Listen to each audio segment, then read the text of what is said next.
But video शुरू करने से पहले मैं आप लोग से रिक्वेस्ट करना चाहूँगी कि आप कोड कुकिंग को फॉलो कर सकते हैं इंस्टाग्राम, टेलीग्राम और लिंक्डइन पे। इंस्टाग्राम और टेलीग्राम पे तो आप लोग सब होगे, ठीक है। लिंक्डइन की आईडी शायद कुछ लोग के पास होगी, कुछ के पास नहीं। So yes, you can create it, future में आपके काम ही आने वाली है। बट अगर आप टेलीग्राम और इंस्टाग्राम पे हैं तो you can follow it. Handles description में भी हैं और कोड यहाँ पे भी लिखे आएंगे आपको। बट इनका फॉलो करने का रीज़न सिर्फ फॉलोअर्स से नहीं है। You will be getting notes on Telegram, ठीक है। जो भी पीपीटीज मैं यूज़ करती हूँ स्लाइड में, प्लस जो भी सैम्पल पेपर्स बनते हैं वो टेलीग्राम पे आप लोग को मिल जाएंगे। और इंस्टाग्राम पे आपको मिलेगी डेली क्विजेस, जो आपकी ना अंडरस्टैंडिंग को टेस्ट करने के लिए बहुत ज़रूरी रहेगी। वो सारे टॉपिक्स जो मैं इस वीडियोस में कवर करती हूँ उन्हीं से रिलेटेड एक्स्ट्रा क्विजेज रहेंगी, एमसीक्यूज रहेंगे। सीबीएसई अब तो एमसीक्यू पैटर्न्स को और ज़्यादा प्रिविलेज देता है, so yes, it's a kind of good thing. और उसके सॉल्यूशंस नेक्स्ट डे स्टोरी पे अपलोड होंगे, सो यू कैन चेक कि आपने क्या गलत किया, क्या सही किया। सो अब हम लोग स्टार्ट करते हैं अपने चैप्टर के साथ बिना टाइम वेस्ट किए। So let's start with our chapter the rise of nationalism in Europe. ये एक कंटिन्यूशन है आप लोग के प्रीवियस क्लास 9th के चैप्टर का, जिसमें आप लोग ने डिस्कस किया था फ्रेंच रिवॉल्यूशन। तो शुरू करते हैं चैप्टर। आप लोग को चैप्टर की इंट्रो में दिखेगी ये इमेज। नाउ ये इमेज काफ़ी इम्पोर्टेंस रखती है, ओके। इस चैप्टर के एसेंस को समझने के लिए इस इमेज को समझना भी बहुत ज़रूरी है। ये इमेज बनाई थी फ्रेडरिक सोरिये ने 1848 में, ओके। और इसकी टाइटल है the dream of world wide democratic and social republics. Well, इस इमेज को अगर एनालाइज शुरू करें तो हम लोग को दिख रहा है कि यहाँ पे बहुत सारे लोग एक लाइन में वॉक कर रहे हैं। यू कैन सी ये कितनी बड़ी लाइन है। दिस सिम्बलाइजेस कि कोई लार्ज स्केल मूवमेंट डिपिक्ट हो रहा है इस पिक्चर में। वेल, हम लोग यहाँ पे नीचे अगर ध्यान से देखें जो कि लैंड है, तो हम लोग जूम अगर करती हूँ मैं यहाँ पे, ओके, तो you can C fallen crowns, कपड़े फटे हुए रखे हुए हैं, ओके। कुछ पेपर्स एंड डॉक्यूमेंट्स रखे हुए हैं। So this represents remains of absolutist institution. अब एब्सोल्यूटिस्ट का मतलब क्या है? एब्सोल्यूटिस्ट का बेसिक मतलब होता है a type of government which has absolute power. Absolute से एब्सोल्यूटिस्ट आया है। Absolute power with no restriction over themselves, जो कि मोनार्की थी पहले। At the time of Louis 16 there was no restriction on the king. King को supreme power दी हुई थी। Now secondly we can see that people are paying homage to liberty statue. यहाँ पे जो स्टैचू बना हुआ है दिस लेडी, ठीक है, इसे लिबर्टी स्टैचू बोलते हैं। ये वर्ड से आप काफ़ी फेमिलियर होगे, लिबर्टी स्टैचू, क्योंकि प्रीवियस ईयर आपने जब फ्रेंच रेवोल्यूशन पढ़ा, then there was this painted as liberty. French artist ने लिबर्टी को एक फेमिनाइन वर्जन दिया, दैट इज वाई आपको एक ना लेडी स्टैचू मिलेगा representing liberty of French. Now comes different flags that you can say. As मैंने स्टार्टिंग ऑफ द वीडियो में बोला था कि the dream of world wide democratic and social Republic इस पेंटिंग का नाम था, तो something worldwide was related to it. And as you can see यहाँ पे डिफरेंट फ्लैग्स, डिफरेंट कंट्री के आपको फ्लैग दिख रहे हैं। तो yes, people are group together from different countries, ठीक है। अब इसमें आप स्पॉट भी कर सकते हो, कमेंट सेक्शन में बताना कि कौन कौन सी कंट्रीज आपको यहाँ पे स्पॉट हो रही हैं। Well, I can tell you 2 only. देखो, एक तो आपको दिख रहा है France. One national flag is of Germany using red, golden and black colour. एक इंटरेस्टिंग फैक्ट और इसमें दिया है कि जब सोवरे ने ये पेंटिंग बनाई थी तब तक जर्मनी को एक नेशन का दर्जा नहीं मिला था। स्टिल उसका flag he designed it, and yes, अभी भी यही फ्लैग चल रहा है जर्मनी का। एंड एट लास्ट हम लोग देख रहे हैं कि ऊपर बहुत सारे है ना गॉड्स एंड गॉडेसेस आपको दिखेंगे। Saints are on the sky. ये इसका मतलब क्या है? That Christ, saints and angels are used to symbols fraternity among nation. अब फ्रेटर्निटी का मतलब क्या है? That's also an important thing. Fraternity का मतलब होता है कि that all nations are united by common goals, यानी सब नेशंस के कुछ कॉमन गोल्स हैं जिसकी वजह से दे आर यूनाइटेड। वैसे अगर आपको है ना फ्रेटर्निटी वाली चीज़ याद नहीं है तो you can just see these words also. This फ्रेटरनाइट है ना, in French means fraternity. So ऐसे एक मोनार्की को गिराना ज़रूरी है और एक डेमोक्रेसी को लाना ज़रूरी है, okay. But at the same time this is a utopian vision of a Frederic Sorrieu. अब यूटोपियन का मतलब क्या होता है? वेल, यूटोपियन का मतलब होता है a vision of society that is so perfect that it is impossible to exist. आप अभी के रिसेंट वर्ल्ड को भी अगर कंपेयर करते हो, this is entirely not possible कि हर नेशन इज़ यूनाइटेड। हम लोग अभी भी बहुत सारे वॉर सुनते हैं, इवन यूक्रेन एंड ऑल, हम लोग अभी सुन ही रहे हैं ये सारे wars. Next coming to two more concept और टर्म्स आप बोल सकते हो, that is nation state and modern state. अब पहले जो था वो था एक मॉडर्न स्टेट, ठीक है, a state which has a centralised power of monarchy.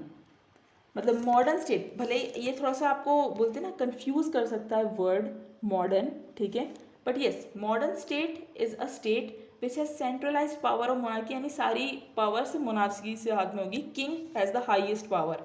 Okay, पर ये कॉन्सेप्ट को कट करके हमें कॉन्सेप्ट लाना था नेशन स्टेट का। अब नेशन स्टेट के कॉन्सेप्ट क्या बोलता है कि a state in which majority of its citizens came together to create a shared identity.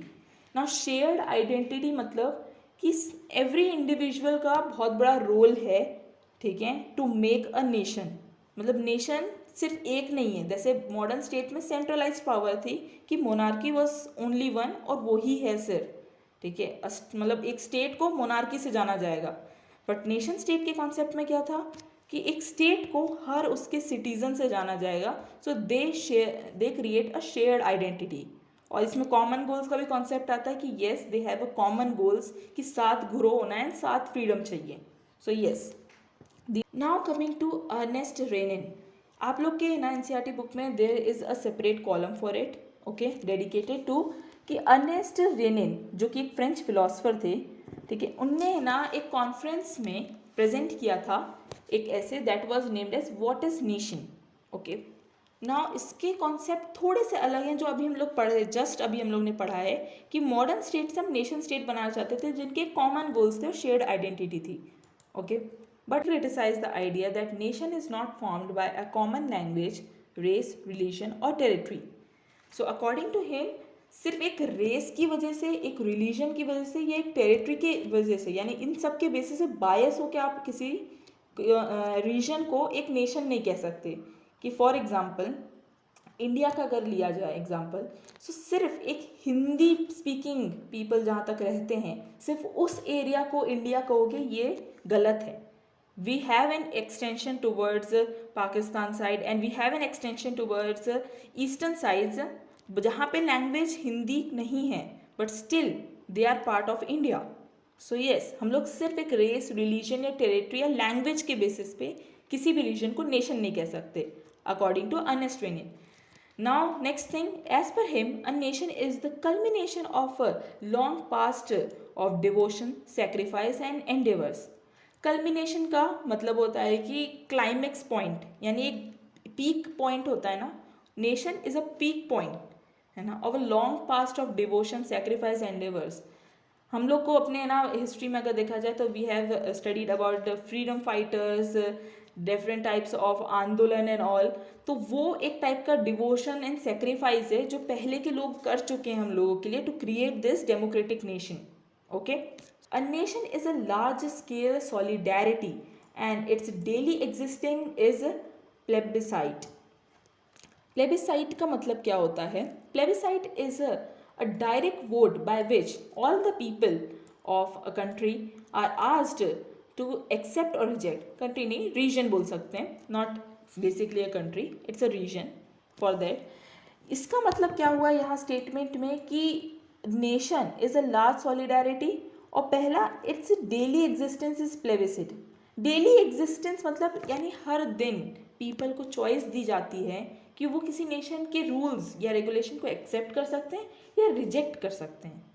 आप सुनते होंगे कि कई बार नो एक्सेप्टेंस पास होता है ना हम लोग की गवर्नमेंट में। क्यों? क्योंकि people have the right to accept a government और to just reject it, throw the government away, ठीक है। तो ये जो जहाँ फ्रीडम मिले वो एक नेशन है। Now, in a nation, the people wish to perform more. The people of the nation should have common will in the present and have common glories in the past. अब एक nation का as previously said, ठीक है, कि is a climax of the long past of devotion and sacrifice. तो वैसे इनकी past एक कॉमन ग्लोरीज होनी चाहिए इनकी, जैसे कि हम लोग के कॉमन फ्रीडम फाइटर्स हैं, ऐसा नहीं कि मैं इंडिया में रह के I am saying about some other freedom fighter of France, okay, I am not saying it, क्योंकि मेरे लिए जो फ्रीडम फाइटर जिसने मेजर डेमोक्रेसी दिलाई is not from French man, ठीक है। तो इस कॉन्सेप्ट पे देखा जाए तो we have a common glory, all Indians have a common glory in the past and have a common will. हम लोग फ्यूचर को अपने अच्छा बनाने के लिए कॉमन तरीके से सोच रहे हैं, okay. So this what makes people together, and इस जहाँ ये सारे पीपल एक रीजन में साथ मिलेंगे वो रीजन को हम लोग नेशन बोल सकते हैं। If anyone has the right to be consulted in a nation it is its inhabitants. आप किससे पूछोगे? पहले के उस कॉन्सेप्ट के अनुसार तो सिर्फ किंग से पूछा जाता था, पर according to Ernest Renan the only person जिसको राइट है किसी भी सजेशन देने का या जिससे पूछना चाहिए एक्चुअली कि नेशन कैसा हो या नेशन में क्या हो, वो है उसके इनहेबिटेंट्स या सिटीजन्स, ओके। यानी सिविल पब्लिक के ही सिर्फ राइट है उस पर डिसीजंस लेने का। The existence of nation is necessity so as to guarantee liberty. ये लाइन काफ़ी इंपॉर्टेंट है क्योंकि main reason of nation is to guarantee liberty. Freedom होनी चाहिए। मोनार्की में हमें यही तो नहीं थी, लोगों को फ्रीडम टू स्पीच नहीं था, फ्रीडम टू मेक डिसीजंस नहीं थे, ओके। तो यही चीज़ के लिए तो such a long fight and revolution is going on. फिर हम लोग आगे बढ़ते हैं। नाउ ये टॉपिक काफ़ी इंपॉर्टेंट है और ये एनसीईआरटी का आपका सेकेंड क्वेश्चन भी है कि what steps did the French revolutionaries take to create a sense of collective identity among French people. देखो, फ्रेंच रिवॉल्यूशन है ना, आप स्टार्टिंग से पढ़ रहे हो, ठीक है, और ये शायद आपने पहले भी पढ़ा है, प्रीवियस ईयर्स में भी कुछ कुछ चीज़ें आपने पढ़ी हैं, है ना, बट इसको दोबारा हम लोग एक रिपीट करते हैं। नाउ पहली चीज़ जो है ना फ्रेंच रिवॉल्यूशन ने करी वो था लोगों के दिमाग में ये बैठाना कि हम लोग किसी कॉमन गोल की तरफ लड़ रहे हैं। जैसे कि हमने स्टार्टिंग से पढ़ा कि हम लोग क्यों ये फ्रीडम स्ट्रगल कर रहे हैं, टू हैव समथिंग कॉमन। हम लोग के में कुछ कॉमन है सब सारे लोगों में, तभी तो हमने एक नेशन बना पाएंगे जो कि डेमोक्रेटिक होगा, एक नेशन होगा, है ना, एक रीजन नहीं, एक नेशन होगा। सो इनमें वो कॉमन थिंकिंग किसी लेमैन या फिर किसी कॉमन पब्लिक में लाने के लिए रिवॉल्यूशनरीज में कुछ चीज़ें लाई, कुछ वर्ड्स, कुछ टर्म्स, कुछ हाइम्स। सो यस, पहला था ला पात्री। La patrie. ला पैत्री, सो यस, इसे बोलते हैं ला पैत्री। And the other thing is La citoyen. ला सिटवायन। आप लोग गूगल में ना सर्च कर सकते हैं इसका pronunciation. Let's get back to the work, okay. यानी द फादरलैंड। हम लोग जैसे अपने आप को भारत माता रिप्रेजेंट करते हैं ना, इंडिया को, सो फ्रांस को ये लोग फादरलैंड की तरह डिपिक्ट करते हैं, फ्रेंच पीपल। सो ला पैत्री इज द फादरलैंड एंड ला सिटियोन, please Google. And the other thing is La citoyen. ला the citizens, showing united community enjoying equal rights under a constitution।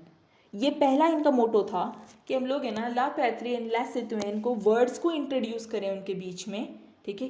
क्यों इंट्रोड्यूस करें? एक यूनाइटेड कम्युनिटी दिखाने के लिए कि एक फादर है ना, फादर नेशन है जिसके प्रति उसके citizens are devoted, equal rights. किसी को एक हायरार्की पे नहीं रखा गया है कि किंग सबसे बड़ा है या किंग ही रिस्पॉन्सिबल है उस फादरलैंड के लिए। Everyone is equal in front of law under a constitution.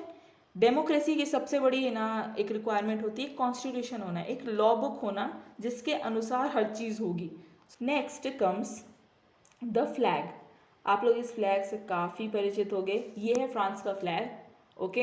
A new French flag the try colour blue white red. ये पहले भी रह चुका है, ब्लू वाइट रेड है ना, 3 प्राइमरी कलर्स थे, है ना, ड्यूरिंग फ्रेंच रिवॉल्यूशन जब आपने सिम्बल्स पढ़े थे, तो उसी के बेसिस पे इन 3 कलर्स को यूज़ करके न्यू फ्रेंच फ्लैग बनाया गया that was chosen to replace a formal royal standards. हमने स्टेट जर्नल, एस्टेट जनरल के बारे में आप लोग और डिटेल में पिछले ना 9th में पढ़ सकते हो, बट येस अगर हम लोग को एक ब्रीफ डिस्क्रिप्शन देना है तो estate general renamed as national assembly was elected by active citizens. Active and passive citizens का भी कॉन्सेप्ट इंपॉर्टेंट था जो 9th में था। एक्टिव सिटीजन्स में वुमेन नहीं आती हैं एंड थर्ड एस्टेट में जो रहते हैं ना पुअर क्लास, पीजेंट्स, फार्मर्स, ये सब नहीं आते हैं, they don't have right to vote. Now come another, that centralized administrative system। ठीक है, दो हम लोग है ना सबको ले रहे हैं इन कंसिडरेशन, बट एक तब भी सेंट्रलाइज्ड एडमिनिस्ट्रेटिव सिस्टम चाहिए to administer the whole region. तो उसके लिए हम लोगों ने क्या बनाया, ए यूनिफॉर्म लॉज बनाए सिटीजन्स के लिए जो उस पर्टिकुलर टेरिटरी में इनहेबिट करते हैं। फिर आता है internal customs duties and dues were abolished. हम लोगों ने 9th में भी ये चीज़ पढ़ी थी कि ना ड्यूरिंग द फ्रेंच रिवॉल्यूशन, मतलब फ्रेंच रिवॉल्यूशन से पहले, ठीक है, one of the trigger point था क्योंकि इतने फ्यूडल टैक्सेस लिए जाते थे या फिर टैक्सेस बाय चर्चेज लिए जाते थे, that was imposed on peasants की वो लोग मजबूर थे रिवॉल्ट करने के लिए। So yes, these internal custom duties and dues were abolished. A uniform system of weights and measures were adopted. ये काफ़ी इंपॉर्टेंट है और चैप्टर में आप लोग ये चीज़ एक और बार पढ़ोगे, मैं उस टाइम पे बताऊंगी कि आप लोग ये चीज़ कहाँ पढ़ोगे, बट यस आप लोग नेपोलियन के टाइम पे भी है ना ये चीज़ एक बार एम्फेसिस में पढ़ोगे। A uniform system of weights and measures were adopted. Next, regional dialects were discouraged and French as it was spoken and written in Paris becomes the common language of nation. ये चीज़ करना क्यों ज़रूरी थी, क्योंकि एक sense of common goal ले आना है। आप ये हमेशा याद रखो कि फ्रेंच रिवॉल्यूशनरीज ने इतना सब कुछ क्यों किया, एक कलेक्टिव आइडेंटिटी, शेयर्ड आइडेंटिटी या फिर एक कॉमन गोल को पब्लिक को बताने के लिए ये सारी चीज़ें की थी। तो रीजनल डायलेक्ट्स होती तो हो सकता है आज पब्लिश हुआ एक फ्रेंच में article many people wouldn't understand, so इसलिए फ्रेंच को एक बोला गया कि yes this should be the language of a nation, ये हम लोग हर एक को आनी चाहिए, and yes this should be imparted in educational institution. जैसे next come the revolutionaries further declared that it was the mission and the destiny of French nation to help other peoples of Europe to become nation. जहाँ तक हम लोग ने पढ़ा है और हम लोग जानते हैं कि फ्रेंच रिवॉल्यूशन यूरोप में पहला रिवॉल्यूशन था अगेंस्ट मोनार्की, एंड जो long lasting system of monarchies था उसको हिला के रख दिया। सो येस, ना French revolution was that one great revolution. So इसलिए रिवॉल्यूशनरीज ने फ्रेंच रिवॉल्यूशन को ऐसे पोर्ट्रे किया था कि ये डेस्टिनी है फ्रांस की और ये मिशन है फ्रांस का कि सारे अदर नेशंस जो भी यूरोप में हैं उन्हें आज़ाद करना, ठीक है, मोनार्की से।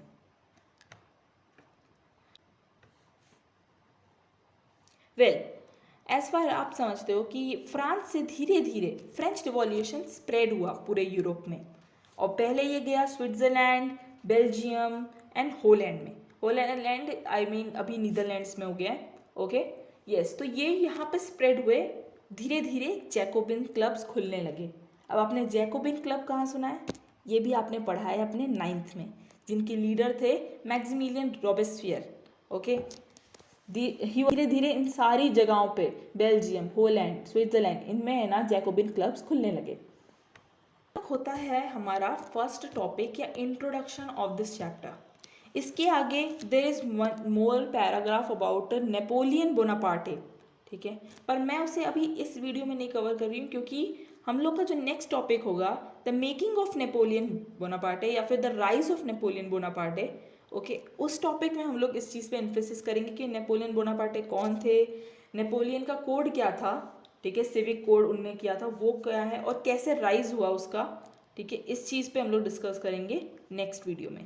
बट तब तक के लिए ये वीडियो को आप पॉज करो, नोट्स बनाओ प्रॉपर, या नोट्स आप डाउनलोड कर सकते हो, टेलीग्राम चैनल की लिंक डिस्क्रिप्शन में ही है, आप नोट्स डाउनलोड कर सकते हो, एंड देन, ठीक है, revisit this video and I am going to ask you some multiple choice question regarding to what you have studied till now. A utopian society is, पहला option, a society under a benevolent monarchy, a society that is unlikely to ever exist, a society under the control of a chosen few wise men, a society under parliamentary democracy. So इसमें से A, B, C, D are options. अब आपको select करना है, तो आप pause कर लो video को, और पॉज करने के बाद इसमें से ऑप्शन कमेंट डाउन करो। देखो ये करना ज़रूरी क्यों है, क्योंकि कहीं ना कहीं आपकी अटेंटिवनेस, आपने क्या सीखा वो भी इंपॉर्टेंस रखता है ना। आप सिर्फ इतनी देर की वीडियो देख के तो नहीं सीख जाओगे सब कुछ। सो येस, आपको याद भी करना पड़ेगा हिस्ट्री को, तो दैट्स वाई आप बैक जा सकते हो, वीडियो के सब कर सकते हो, but don't check the answer before writing it down to the comment, copy में लिखो, कहीं पे भी लिखो. ओके,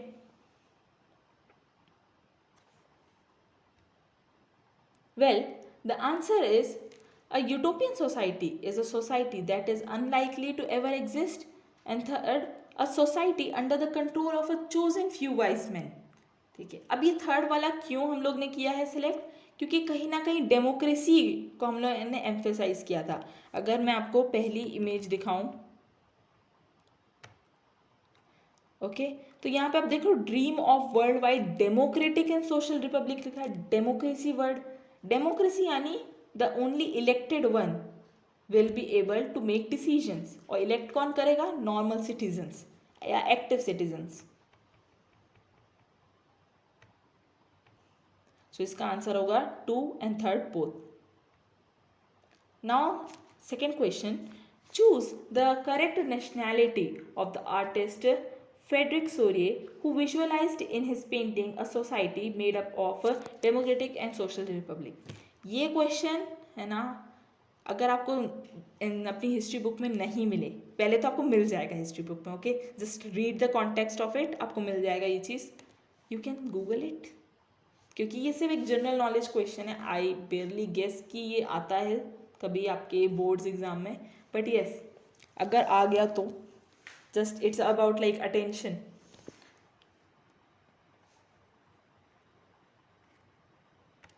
Well, इसका आंसर है Swiss. He was a Swiss, so that's why ये चीज़ बोलते हैं ना, एक काइंड ऑफ जनरल नॉलेज है. Next question is, this is important and ये आपके एमसीक्यू में आ भी सकता है. Ernest Renan believed that the existence of nations is the necessity because it ensures protection to all inhabitants. It ensures liberty to all inhabitant citizens. It ensures parliamentary form of governance. It ensures आगे भी कुछ था, government to its inhabitant. It ensures parliamentary form of government to its inhabitants. It ensures jobs and good health to all its inhabitants. Answer है it ensures liberty to all its inhabitants. जो मैंने line बोली थी ना कि existence of nation is a necessity to guarantee liberty. Okay, वो line आप ज़रूर याद रखना, दैट इज़ डैम इम्पॉर्टेंट. और अर्नेस्ट रेनियन के जो मैंने 5 पॉइंट दिए हैं, वही 5 पॉइंट याद करने की ज़रूरत है. You don't have to mug up the whole paragraph. अगर वीडियो पसंद हो तो सब्सक्राइब एंड लाइक ज़रूर करें.